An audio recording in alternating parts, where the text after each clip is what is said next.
তান্ত্রিকের কথা ভাবতে থাকে। প্রথমে সাকিবের মনে কিছুটা ভয় করছিল, কিন্তু শেষমেশ সে সিদ্ধান্ত নেয় যে সে ওই তান্ত্রিকের কাছেই যাবে কালো জাদু শিখতে। পরের দিন সকালেই বাসার কাউকে না জানিয়ে সে চলে যায় ওই তান্ত্রিকের কাছে। ছোটোখাটো একটি তাঁবু খাটিয়ে চোখ বন্ধ করে এক বিশেষ ভঙ্গিতে বসেছিল তান্ত্রিকটি।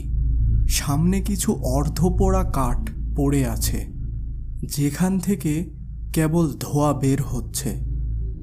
মাথা ভর্তি জটা চুল আর গলায় হাড়ের মালা দেখেই সাকিবের মনটা যেন একটু ভয়ে কেঁপে ওঠে। কিন্তু সে তার মনের সমস্ত সাহস সঞ্চার করে বলে, দয়া করুন বাবা, আমাকে আপনি কালো জাদু শিখিয়ে দিন।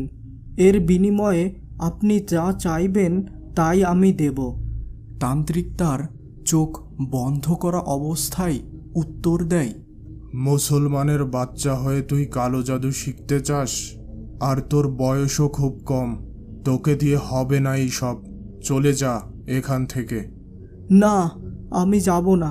কালো জাদু না শিখে আমি এখান থেকে কোথাও যাব না।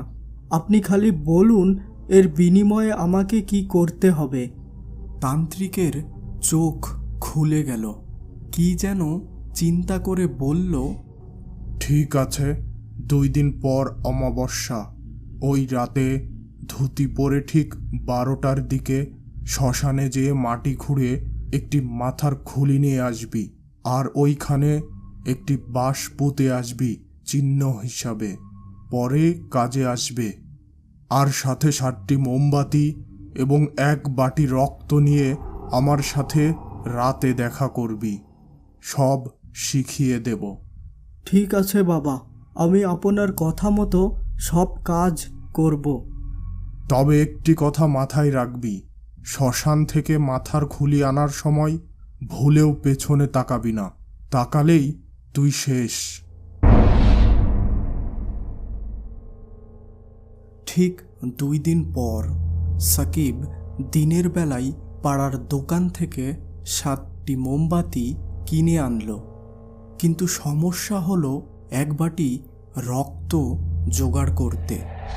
সাকিব কোনোভাবেই ভেবে পাচ্ছিল না যে সে কিভাবে এই রক্ত জোগাড় করবে। বিকেলে উদাস মন নিয়ে তাদের খেলার মাঠে বসেছিল। হঠাৎ সে খেয়াল